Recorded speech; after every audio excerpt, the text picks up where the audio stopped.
ಮನೆ ಕರ್ನಾಟಕದ ಮತ್ತಷ್ಟು ಪ್ರಮುಖ ಸುದ್ದಿಯನ್ನು ಕ್ವಿಕ್ ಆಗಿ ನೋಡೋಣ. ಕರ್ನಾಟಕ ಎಕ್ಸ್‌ಪ್ರೆಸ್‌ನಲ್ಲಿ ಬೀದರ್ ಜಿಲ್ಲೆ ಭಾಲ್ಕಿಯಲ್ಲಿ ಸ್ನಾನಕ್ಕೆ ತೆರಳಿದ್ದ ಮಹಿಳೆಯನ್ನ ಕೊಚ್ಚಿ ಬರ್ಬರವಾಗಿ ಹತ್ಯೆ ಮಾಡಲಾಗಿದೆ. ಬಾಗಲಕೋಟೆಯಲ್ಲಿ ಸಂತೆಗೆ ತೆರಳಿದ್ದ ಮಹಿಳೆಯೊಬ್ಬರು ಶವವಾಗಿ ಪತ್ತೆಯಾಗಿದ್ದಾರೆ. ಶಿವಮೊಗ್ಗ ತೀರ್ಥಹಳ್ಳಿಯ ಸರ್ಕಾರಿ ಆಸ್ಪತ್ರೆಗೆ ಹೆರಿಗೆ ಅಂತೇಳಿ ದಾಖಲಾಗಿದ್ದಂಥ ಮಹಿಳೆ ತೀವ್ರ ರಕ್ತಸ್ರಾವದಿಂದ ಮೃತಪಟ್ಟಿದ್ದು, ವೈದ್ಯರ ವಿರುದ್ಧ ಕುಟುಂಬದವರು ನಿರ್ಲಕ್ಷ್ಯದ ಆರೋಪ ಹೊರಿಸಿದ್ದಾರೆ.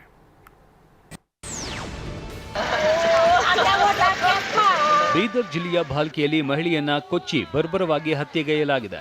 ಹಾಲಗೋಟ ಗ್ರಾಮದಲ್ಲಿ 32 ವರ್ಷದ ಅನಿತಾ ಎಂಬಾಕೆಯನ್ನ ಕೊಲೆ ಮಾಡಲಾಗಿದೆ. ಮಹಿಳೆ ಸ್ನಾನ ಮಾಡುವ ವೇಳೆಯಲ್ಲಿ ಮನೆಗೆ ನುಗ್ಗಿದ ಇದೇ ಗ್ರಾಮದ ಕೈಲಾಸ್ ವೈಜಿನಾಥ್ ಎಂಬಾತ ಈ ಕೃತ್ಯ ಎಸಗಿದ್ದಾನೆ ಅಂತ ಶಂಕಿಸಲಾಗಿದೆ. ಅನಿತಾ ಬರ್ಬರ ಹತ್ಯೆಗೆ ನಿಖರ ಕಾರಣ ತಿಳಿದು ಬಂದಿಲ್ಲ. ಕಟಕ ಚಿಂಚೋಳಿ ಠಾಣೆ ಪೊಲೀಸರು ಸ್ಥಳಕ್ಕೆ ದೌಡಾಯಿಸಿ ಪರಿಶೀಲನೆ ನಡೆಸಿದ್ದಾರೆ. ಆರೋಪಿ ಬಂಧನಕ್ಕೆ ತಂಡ ರಚನೆ ಮಾಡಲಾಗಿದೆ.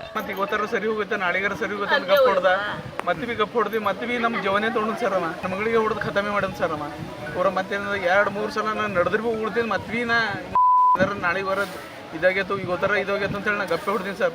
ಟಾರ್ಚರ್ ನಾನು ಹೊಲಕ್ಕೆ ಹೋಗ್ಲತ್ರ ಭೀ ತ್ರಾಸ ಕೊಡ್ತೀನಿ, ಬರ್ಲತ್ರ ಭೀ ತ್ರಾಸ ಕೊಡ್ತೀನಿ. ಮತ್ವಿ ನಾ ಯಾರಿಗೆ ಹೇಳಿಲ್ಲ ಸರ್.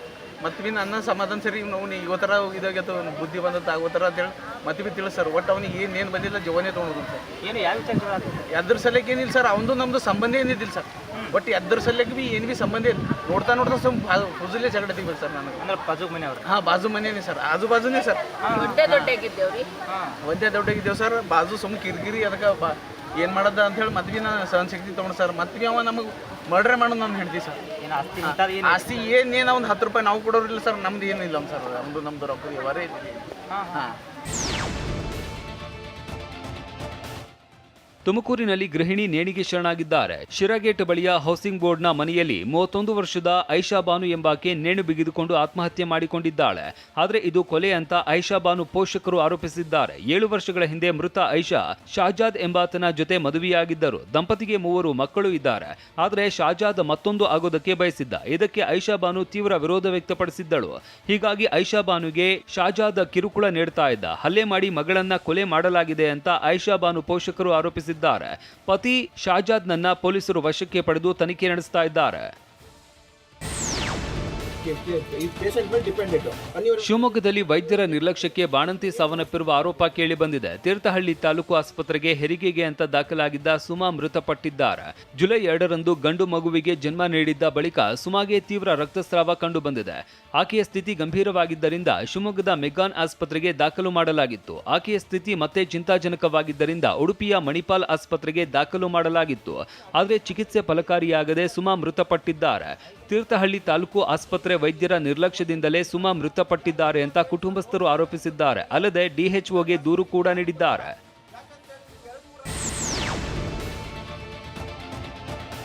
ದಾವಣಗೆರೆ ಜಿಲ್ಲೆಯಲ್ಲಿ ಮತದಾರರ ಪಟ್ಟಿ ವಿಶೇಷ ಸಮಗ್ರ ಪರಿಷ್ಕರಣೆಯಲ್ಲಿ ತೊಡಗಿದ್ದ ಬಿಎಲ್ಒ ಹೃದಯಾಘಾತದಿಂದ ಮೃತಪಟ್ಟಿದ್ದಾರೆ. ಚನ್ನಗಿರಿ ತಾಲೂಕಿನ ಚಿರಡೋಣಿ ಗ್ರಾಮದಲ್ಲಿ ಕರ್ತವ್ಯ ನಿರ್ವಹಿಸ್ತಾ ಇದ್ದ 57 ವರ್ಷದ ಡಿಆರ್ ರಾಜಪ್ಪ ಎನ್ನುವವರು ಸಾವನ್ನಪ್ಪಿದ್ದಾರೆ.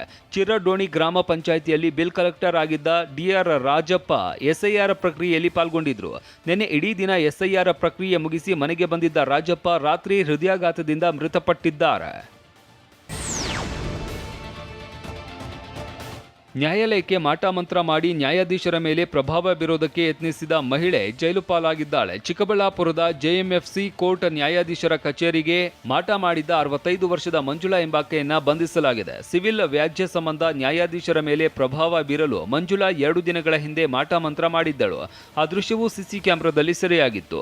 ನ್ಯಾಯಾಲಯದ ಮುಖ್ಯ ಆಡಳಿತಾಧಿಕಾರಿ ನೀಡಿದ ದೂರಿನ ಮೇರೆಗೆ ಮಂಜುಳಾ ಮೇಲೆ ಎಫ್ಐಆರ್ ದಾಖಲಾಗಿತ್ತು.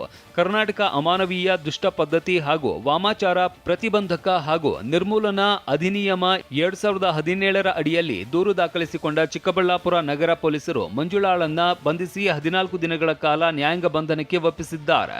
ಕೋರ್ಟ್ ಹಾಲಲ್ಲಿ ಯಾರೋ ಒಬ್ಬರು ಮಹಿಳಾ ಹೋಗಿ ಆ ಟೈಮ್ಗೆ ಯೆಲ್ಲೋ ಮಸ್ಟರ್ಡ್ ಸೀಡ್ಸ್ ಮತ್ತು ಬೇರೆ ಏನು ಪೂಜೆಗೆ ಐಟಮ್ ಯೂಸ್ ಮಾಡ್ತಾರೆ ಅದನ್ನು ಯೂಸ್ ಮಾಡಿಕೊಂಡು ಏನು ಬ್ಲ್ಯಾಕ್ ಮ್ಯಾಜಿಕ್ ಥರ ರಿಚುವಲ್ ಮಾಡೋಕ್ಕೆ ಪ್ರಯತ್ನ ಮಾಡಿದ್ದಾರೆ. ಅರೌಂಡ್ 9:30 ಆದಮೇಲೆ ಅದು ಕೋರ್ಟಲ್ಲಿ ಕೆಲಸ ಯಾರು ಮಾಡ್ತಾ ಇದ್ದಾರೆ, ಕೋರ್ಟ್ ಅಫಿಷಿಯಲ್ಸ್ ಅವ್ರ ಗಮನಕ್ಕೆ ಬಂದಿದೆ. ಆಮೇಲೆ ಅವರು ಪೊಲೀಸ್ಗೆ ಇನ್ಫಾರ್ಮ್ ಮಾಡಿದ್ದಾರೆ. ಹಿಯರಿಂಗ್ ಅವರ ಪರವಾಗಿ ಆಗಬೇಕು, ಈ ಕಾರಣ ಬಗ್ಗೆ ಅಮ್ಮ ಈ ಥರ ರಿಚುವಲ್ ಮಾಡೋಕ್ಕೆ ಪ್ರಯತ್ನ ಮಾಡಿದ್ದಾರೆ, ಈ ಥರ ಅವರು ತಿಳಿಸಿದರು ನಮಗೆ. ಕೋರ್ಟ್ದವ್ರದ್ದು ಕಂಪ್ಲೇಂಟ್ ಬೇಸಿಸ್ ಮೇಲೆ ನಾವು ಒಂದು ಕೇಸ್ ರಿಜಿಸ್ಟರ್ ಮಾಡಿದ್ದೀವಿ ಈ ಬ್ಲ್ಯಾಕ್ ಮ್ಯಾಜಿಕ್ ಆ್ಯಕ್ಟಲ್ಲಿ. ಜೊತೆಗೆ ಅವರಿಗೆ ಕಸ್ಟಡಿಯಲ್ಲಿ ತಗೊಂಡು ಈಗ ಜೆಸಿಗೆ ಪ್ರೊಡ್ಯೂಸ್ ಮಾಡಿದ್ದೀವಿ. ಚಿಕ್ಕಬಳ್ಳಾಪುರ ಜಿಲ್ಲೆಯ ಬಾಗೇಪಲ್ಲಿ ಪೊಲೀಸರು ಇಬ್ಬರು ಪಾಕಿಸ್ತಾನ ಪ್ರಜೆಗಳನ್ನ ಬಂಧಿಸಿದ್ದಾರೆ. ಫರ್ಹಾನಾಜ್ ಆಕೆ ಪುತ್ರ ಮೊಹಮ್ಮದ್ ಫರ್ದೀನ್ ಖಾನ್ ಎಂಬವರನ್ನ ದಸ್ತಗಿರಿ ಮಾಡಿದ್ದಾರೆ. ಬಂಧಿತ ಫರ್ಹಾನಾಜ್ ಎಂಬ ಮಹಿಳೆ ದಾಸಗಾರೆಪಲ್ಲಿಯ ಅಯೂಬ್ ಖಾನ್ನನ್ನ ಮದುವೆಯಾಗಿದ್ಲು. ಫರ್ಹಾನಾಜ್ ಅಯೂಬ್ ಖಾನ್ ದಂಪತಿಗೆ ಇಬ್ಬರು ಮಕ್ಕಳಿದ್ದಾರೆ. ಭಾರತೀಯ ಪೌರತ್ವವಿಲ್ಲದಿದ್ರೂ ಅಕ್ರಮವಾಗಿ ration card, Aadhaar, voter ID, bank account ಹೊಂದಿದ ಆರೋಪದ ಮೇಲೆ ಇಬ್ಬರನ್ನ ಬಂಧಿಸಲಾಗಿದೆ. ಫರ್ಹಾನಾಜ್ ಮತ್ತು ಮಕ್ಕಳ ವೀಸಾ ಅವಧಿ ಮುಗಿದ್ರೂ ಪಾಕಿಸ್ತಾನಕ್ಕೆ ವಾಪಸ್ಸಾಗಿಲ್ಲ.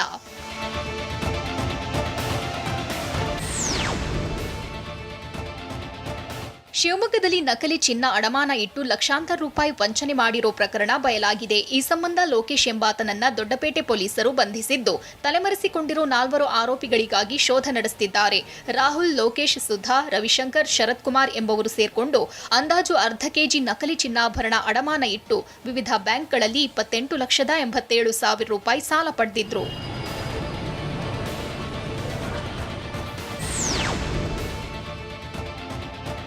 ಚಾಮರಾಜನಗರ ಜಿಲ್ಲೆಯ ಕೊಳ್ಳೇಗಾಲ ಪಟ್ಟಣದಲ್ಲಿ ಮನೆಗಳ್ಳರ ಹಾವಳಿ ಮತ್ತೆ ಹೆಚ್ಚಾಗಿದ್ದು, ಸಾರ್ವಜನಿಕರಲ್ಲಿ ಆತಂಕ ಮನೆ ಮಾಡಿದೆ. ಆದರ್ಶನಗರ ಬಡಾವಣೆ ನಿವಾಸಿ ಗಾರೆ ಕೆಲಸದ ಮೇಸ್ತ್ರಿ ಜಯಪ್ಪ ಎಂಬವರ ಮನೆಯ ಬಾಗಿಲು ಮುರಿದು ಖದೀಮರು ಕಳ್ಳತನ ಎಸಗಿದ್ದಾರೆ. ಜಯಪ್ಪ ಅವರ ಮನೆಯಲ್ಲಿ ಯಾರೂ ಇಲ್ಲದ ಸಮಯ ನೋಡಿ ಒಳನುಗ್ಗಿದ ಕಳ್ಳರು ಲಾಕರ್ನಲ್ಲಿದ್ದ ಸುಮಾರು 102 ಗ್ರಾಂ ಚಿನ್ನದ ಆಭರಣಗಳು ಹಾಗೂ 60,000 ರೂಪಾಯಿ ನಗದನ್ನ ದೋಚಿ ಪರಾರಿಯಾಗಿದ್ದಾರೆ.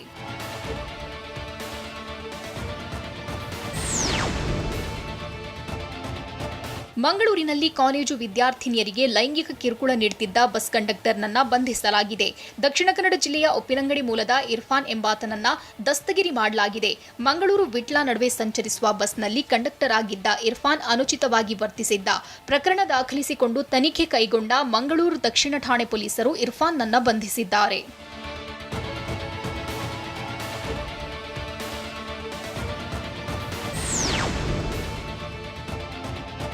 ಶಿವಮೊಗ್ಗದ ಶಿಕಾರಿಪುರದಲ್ಲಿ ನಡೆದ ಬಾಲಕಿ ಸಂಗೀತ ನಿಗೂಢ ಸಾವು ಪ್ರಕರಣದ ಆರೋಪಿಗಳನ್ನ ರಕ್ಷಿಸಲಾಗುತ್ತಿದೆ ಎಂದು ಆರೋಪ ಮಾಡಲಾಗಿದೆ. ಪ್ರಕರಣವನ್ನ ವ್ಯವಸ್ಥಿತವಾಗಿ ಮುಚ್ಚಿ ಹಾಕಲು ಯತ್ನಿಸಲಾಗುತ್ತಿದೆ ಎಂದು ವಿವಿಧ ಸಂಘಟನೆಗಳು ಆರೋಪಿಸಿವೆ. ಬಂಧಿಸಿರೋ 4 ಆರೋಪಿಗಳನ್ನ ರಾಜಕೀಯ ಪ್ರಭಾವ ಬೀರಿ ಬಚಾವ್ ಮಾಡಲು ಯತ್ನ ಮಾಡಲಾಗುತ್ತಿದೆ ಎಂದು ಮೃತ ಸಂಗೀತ ತಂದೆ ಪರಮೇಶ್ವರ್ ನಾಯ್ಕ್ ಗಂಭೀರ ಆರೋಪ ಮಾಡಿದ್ದಾರೆ.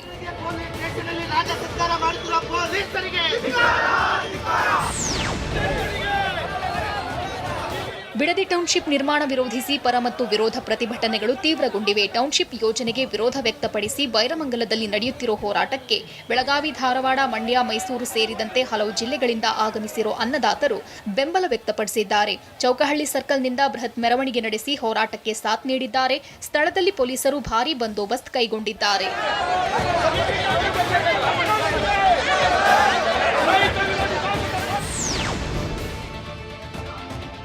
ಹಾಸನ ಜಿಲ್ಲೆ ಅರಸೀಕೆರೆಯಲ್ಲಿ ಮಾರುತಿ ನಗರದ 31ನೇ ವಾರ್ಡ್ನಲ್ಲಿ ಎಸ್ಐಆರ್ ಸಿಬ್ಬಂದಿಯ ಕಳ್ಳಾಟ ಬೆಳಕಿಗೆ ಬಂದಿದೆ. ಮನೆ ಮನೆಗೆ ಹೋಗಲು ಬಿಎಲ್ಒಗಳು ಹಿಂದೇಟು ಹಾಕ್ತಿದ್ದು, ದೇವಾಲಯದ ಆವರಣದಲ್ಲೇ ಕುಳಿತು ಮತದಾರರ ಪಟ್ಟಿ ಪರಿಷ್ಕರಣೆಯ ಮಾಹಿತಿ ಪಡೆದಿದ್ದಾರೆ. ಚುನಾವಣಾ ಆಯುಕ್ತರ ಸೂಚನೆಗೂ ಡೋಂಟ್ ಕೇರ್ ಅಂತಿರುವ ಸಿಬ್ಬಂದಿ ಮಾರುತಿ ನಗರದ ಆಂಜನೇಯ ಸ್ವಾಮಿ ದೇವಾಲಯ ಆವರಣದಲ್ಲಿ ಕುಳಿತು ಫಾರ್ಮ್ ಭರ್ತಿ ಮಾಡ್ತಿರುವ ಆರೋಪ ಕೇಳಿಬಂದಿದೆ.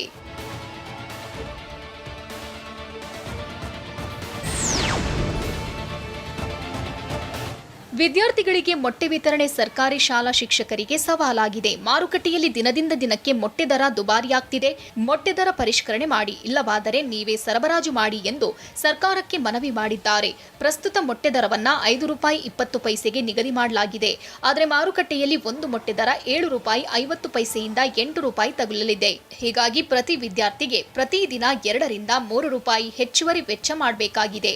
ಹೆಚ್ಚುವರಿ ವೆಚ್ಚವನ್ನ ಮುಖ್ಯ ಶಿಕ್ಷಕ ಹಾಗೂ ಶಿಕ್ಷಕರು ತಮ್ಮ ಸ್ವಂತ ಹಣದಿಂದ ಭರಿಸುವ ಅನಿವಾರ್ಯತೆ ಎದುರಾಗಿದೆ.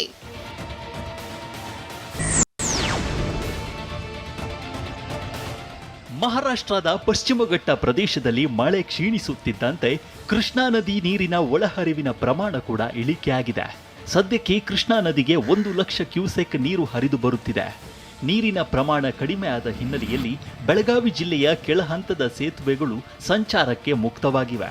ಕರ್ನಾಟಕ ಮಹಾರಾಷ್ಟ್ರಕ್ಕೆ ಸಂಪರ್ಕ ಕಲ್ಪಿಸುವ ಕುಡಚಿ ಉಗಾರ ಸೇತುವೆ ಮೇಲೆ ವಾಹನಗಳ ಸಂಚಾರ ಶುರುವಾಗಿದ್ದು, ಈ ಭಾಗದ ಜನರು ನಿಟ್ಟುಸಿರು ಬಿಟ್ಟಿದ್ದಾರೆ.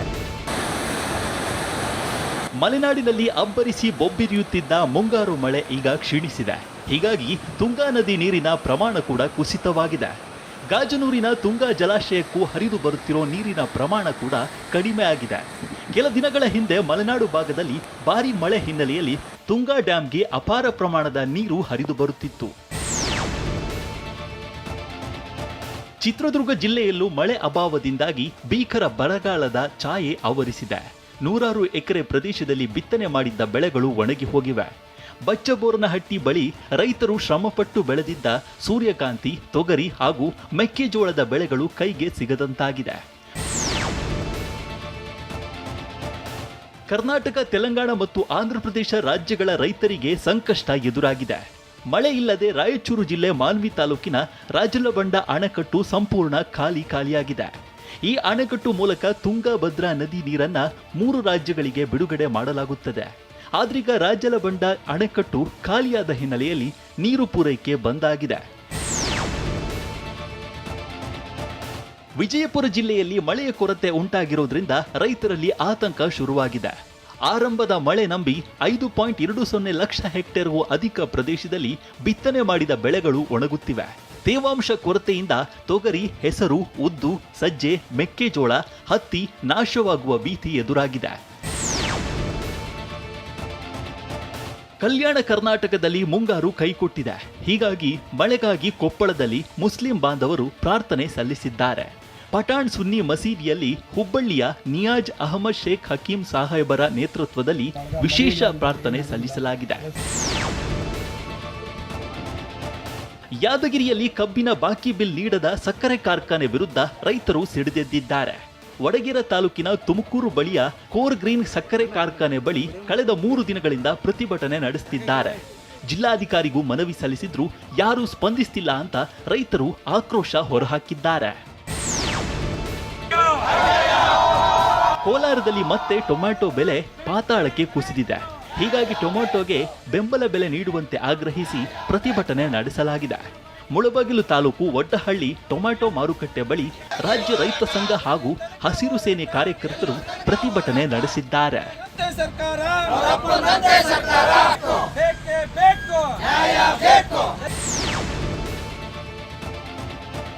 ಧಾರವಾಡ ಗೋವಾ ಟೋಲ್ ರಸ್ತೆಯಲ್ಲಿ ಪ್ರಯಾಣಿಸುವವರ ಗೋಳು ಕೇಳೋರಿಲ್ಲ ಅನ್ನುವಂತಾಗಿದೆ. ಟೋಲ್ ರಸ್ತೆಯಾದರೂ ದುರಸ್ತಿ ಮಾತ್ರ ಮರೀಚಿಕೆಯಾಗಿದೆ. ಧಾರವಾಡದಿಂದ ಅಳ್ನಾವರ ಮೂಲಕ ಸಾಗುವ ರಸ್ತೆ ಗುಂಡಿಗಳಿಂದ ತುಂಬಿದ್ದು ವಾಹನ ಸವಾರರು ಜೀವ ಕೈಯಲ್ಲಿ ಹಿಡಿದು ಓಡಾಡುವ ಪರಿಸ್ಥಿತಿ ಬಂದಿದೆ.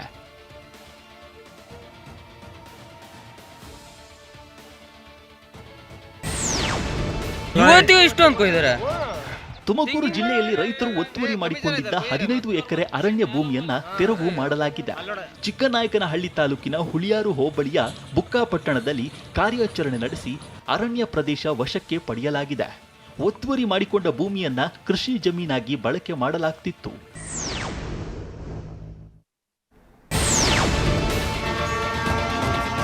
ಕೇರಳ ಮುಖ್ಯಮಂತ್ರಿ ವಿ.ಡಿ. ಸತೀಶನ್ ಕೊಲ್ಲೂರು ಮೂಕಾಂಬಿಕಾ ಕ್ಷೇತ್ರಕ್ಕೆ ಭೇಟಿ ನೀಡಿದರು. ಉಡುಪಿ ಜಿಲ್ಲೆಯ ಬೈಂದೂರು ತಾಲೂಕಿನಲ್ಲಿರುವ ಶ್ರೀ ಮೂಕಾಂಬಿಕಾ ದೇವಿಯ ವಿಶೇಷ ಪೂಜೆಯಲ್ಲಿ ಭಾಗಿಯಾಗಿ ಪ್ರಾರ್ಥನೆ ಸಲ್ಲಿಸಿದ್ರು. ಇದಾದ ಬಳಿಕ ದೇವಾಲಯದ ಆಡಳಿತ ಮಂಡಳಿ ವತಿಯಿಂದ ಗೌರವ ಸ್ವೀಕರಿಸಿದ್ರು.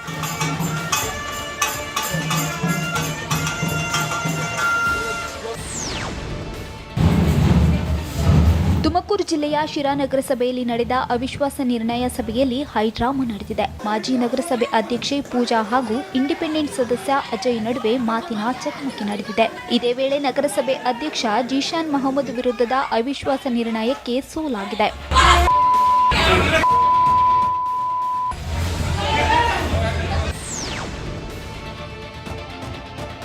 ಉಡುಪಿ ಜಿಲ್ಲೆಯ ಬೈಂದೂರಿನಲ್ಲಿ ಚಿರತೆ ಪ್ರತ್ಯಕ್ಷವಾಗಿದೆ. ಚಿರತೆಯು ಆಹಾರ ಅರಸುತ್ತಾ ಅಲಂದೂರು ಹಕ್ಲುಮನೆ ಪ್ರವೇಶಿಸಿರೋದು ತಡವಾಗಿ ಬೆಳಕಿಗೆ ಬಂದಿದೆ. ಜೂನ್ 21ರಂದು ರಾತ್ರಿ ಚಿರತೆ ಕಂಡೊಡನೆ ಆವರಣದಲ್ಲಿದ್ದ ಶ್ವಾನಗಳು ದಿಕ್ಕಾಪಾಲಾಗಿ ಓಡಿವೆ. ಆತಂಕಗೊಂಡಿರುವ ಸ್ಥಳೀಯರು ಚಿರತೆ ಸೆರೆ ಹಿಡಿಯುವಂತೆ ಅರಣ್ಯಾಧಿಕಾರಿಗಳಿಗೆ ಮನವಿ ಮಾಡಿದ್ದಾರೆ.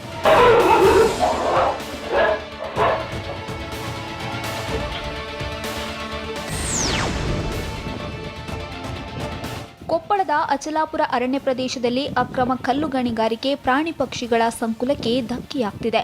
ಅರಣ್ಯ ಪ್ರದೇಶದಿಂದ ಕರಡಿಗಳು ಹೊರಬರುತ್ತಿವೆ. ಈ ಬಗ್ಗೆ ಅರಣ್ಯಾಧಿಕಾರಿಗಳೇ ಆತಂಕ ವ್ಯಕ್ತಪಡಿಸಿದ್ದಾರೆ. ಕಲ್ಲು ಗಣಿಗಾರಿಕೆ ಮಾಡಬೇಡಿ ಎಂದು ಹೇಳುವ ಅಧಿಕಾರಿಗಳನ್ನೇ ದಂಧೆಕೋರರು ಕೂಡಿ ಹಾಕ್ತಿರುವ ಆರೋಪ ಕೇಳಿಬಂದಿದೆ.